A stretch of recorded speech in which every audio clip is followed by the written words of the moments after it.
With the 2025 WSL Championship Tour set to start this week, here's a rundown of what to expect, from where the events will be held and what the waves are like to actually surf, to when they'll take place and who'll be surfing in them. So without further ado, let's get down to it. So the first event of the year kicks off at the end of this month at none other than Banzai Pipeline on the north shore of Oahu. Obviously, the pipe event is iconic and it used to conclude the tour year as part of the Triple Crown. Nowadays, the season starts in Hawaii at Pipeline. Now, how fun this event is to watch will all just depend on the swell. You know, we all want to watch pipe for like massive tubes, and the bigger and gnarlier it is, the better it is from a spectator's point of view. Yeah, we want wipeouts, big heavy tubes, like insane waves, like solid swell. But if it's like cross shore and small and it's just like a normal beach break, it's not so fun to watch. It's actually kind of dull. Fingers crossed the conditions will be good and it'll be a fun event to watch. To actually surf, yeah, kind of how you would imagine it. Very, very crowded. If it's good, you're not really getting a look in because you're just not really in that hierarchy and you're just so far from that pack that it's just not even really worth surfing.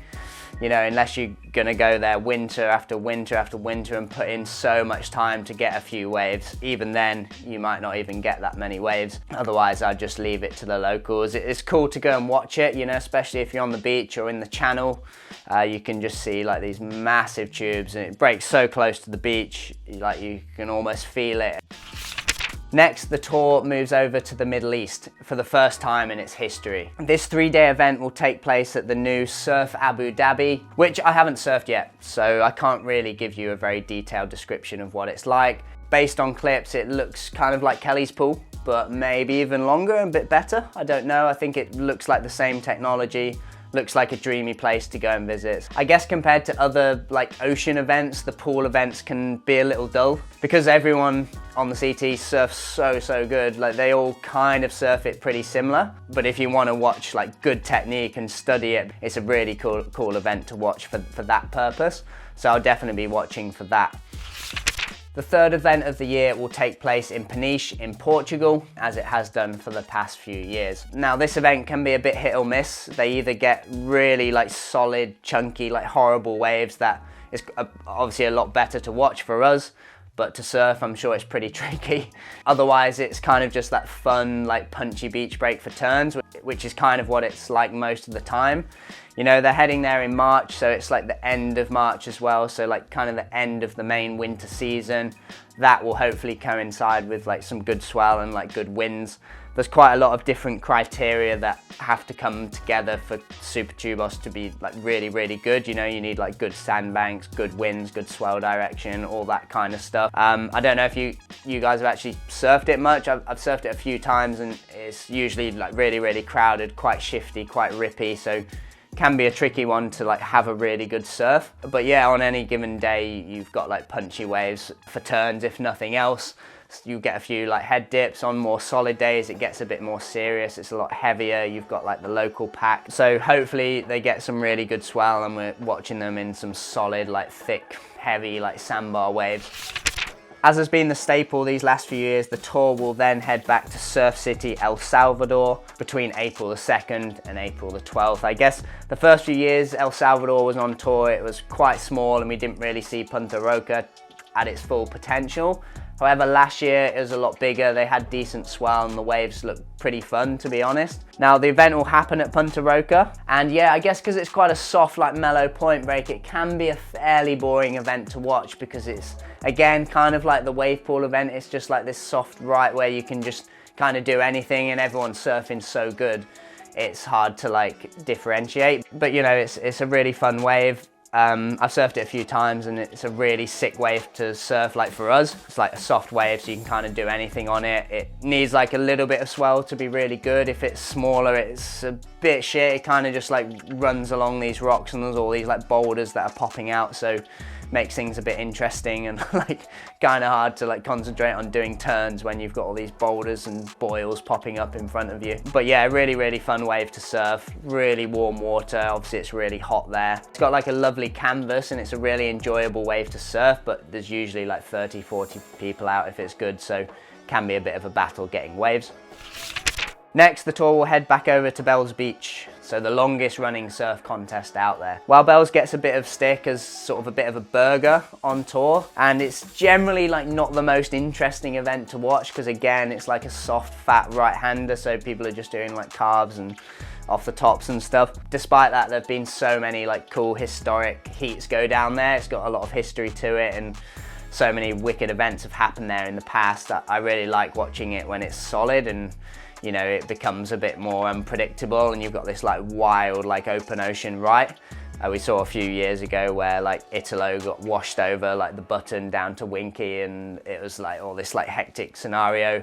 But yeah, on a normal day, you've just got different sections to the wave. You've got like the bowl, Rincon. Sometimes the event takes place down at Winky, which is like a separate wave, but it's more of like a down the line, like fast right-hand wall, so it's a bit more high performance based. When and where it runs will, I guess, just depend on the winds and swell direction and size.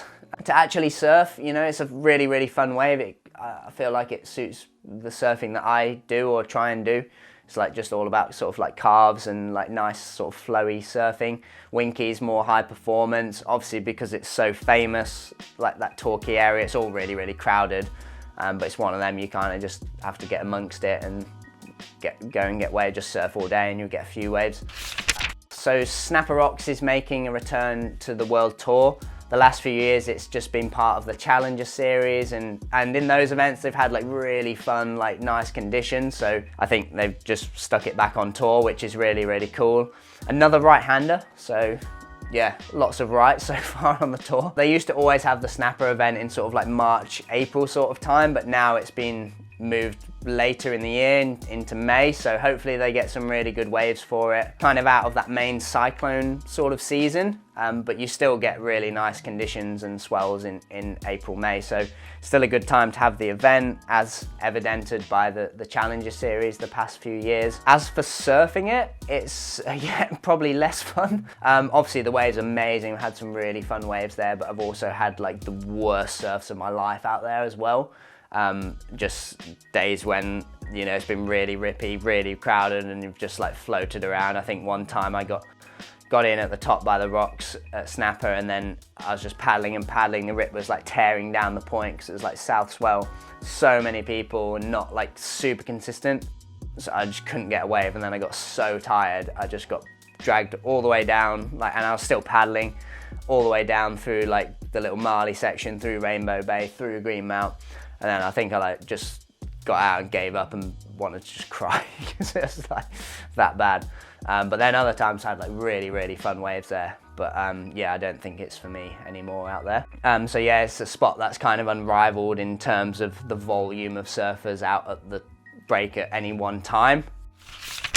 So the 7th event of the year will take place at Main Break. Well, hopefully it runs at the box because again, Main Break can be quite a dull event to watch, especially if it's small.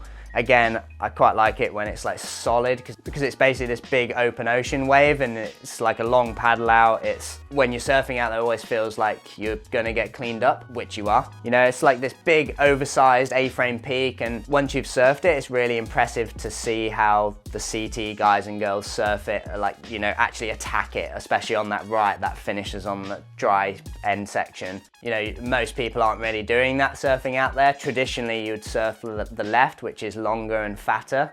But now, like, to score points and stuff, they're obviously surfing the right, which is more critical, and it finishes on that horrible like end section. And yeah, it's a really interesting event to watch if the swell's massive, but hopefully it's not run at Margie's and it's run at the box, which is obviously like the slab just across the channel. And then, you know, obviously it's a bit more fickle, but we all want to watch that. After the cut, the tour will be condensed and the first event post-cut will happen at Trestles. Trestles has just been the site of the WSL finals for the past few years, so it's back as a normal event. Obviously a very, very high performance wave. You get to see some of the best surfing that can be done on the face. I always like watching Trestles because although I guess a few people say it's quite boring, it's like a fat-ish wave, it's the most relatable, I think. Like, we can kind of watch that surfing and try and emulate it in our like day-to-day like 2-foot beachy surfing. Whereas like, although Chopa and Pipe and stuff are really fun to watch, that surfing doesn't really translate into like our day-to-day surfing, or at least it doesn't for mine. So yeah, again, like the wave pool event, it's quite a good one to like study the technique and get really like amped up on you know, trying to emulate that in your next surf. So it's happening in June, which is right in the main swell window for like the summer south swells of California. So hopefully they get really, really fun waves for it. If you've ever surfed trestles, you'll know firsthand like how competitive it is out there and how high the level of surfing is. The Brazilian event on the tour will take place at the end of June at the backwashy beach break of Ituna in Saquarema. It's a surprisingly powerful wave if you've ever surfed it. A lot of backwash, and that backwash is way more significant than it looks on the webcast. So when you see the CT crew like doing end section turns and sort of negotiating that backwash and like landing turns, it makes you realize how impressive that actually is, because to do that in real life is so hard. Like, I'd be surfing it and just be halfway through a turn and just get bucked off that and I'd not even realize it's coming. I guess this event always kind of, it has the potential to be really, really good, but can also just be shit as well if the waves are like mushy and small. So yeah, hopefully they get swell and they get those like big hollow rights down at the other side of the beach. If not, we can just expect those sort of A-frame peaks with the predominant left-hander and hopefully see some really good surfing. Then the CT will return to Jeffreys Bay for the first time in a couple of years. It's another right-hand break that it's one of the best rights in the world, you know, it's, yeah, that point break that all other point breaks are measured by and whatnot. All like the crew surf's so good, it all just kind of surfing it very, very similar, except for maybe one or two standouts. You know, as a wave to actually surf, it is a perfect wave, so it is sick. But generally it's a lot faster than you might think, because you're watching the CT people just go so fast with perfect technique, and like they're doing turns off sections that you'd be like just racing around, like so much harder to surf because it just comes into the rocks and just races along the rocks so fast. So yeah, it makes you really appreciate how those guys surf it when you've actually surfed it. The final event of the main tour before the finals will take place at Chopu, as it has done for the past few years. And this will be the event where the WSL Final 5 is officially decided. Again, Chopu, one of my favorite events to watch. I've never actually surfed Chopu, so I can't really tell you much about it. Hollow left-hand slab, really shallow, mental wave when it's on. Hopefully they get really, really good swell for it, so it's an interesting spectacle. If it's small, it's kind of just these sort of, I don't want to say dribbly, but like normal, like left-hand walls, like near shallow reef. It's not really that fun to watch, kind of boring. But if they get proper swell, I think last year or during the Olympics, they had proper swell for it, although I couldn't even watch that event. So yeah, that would be really cool, you know, especially if there's a few different surfers in the running for the final 5 and the swell's solid, everyone's got to commit, and that's what we want to watch, you know, that's the dream tour we all want to see. Finally, the finals will take place at Cloudbreak this year, so moving away from trestles. Not sure why they did this, but it's quite cool, you know, it's happening at one of the best waves in the world at Cloudbreak.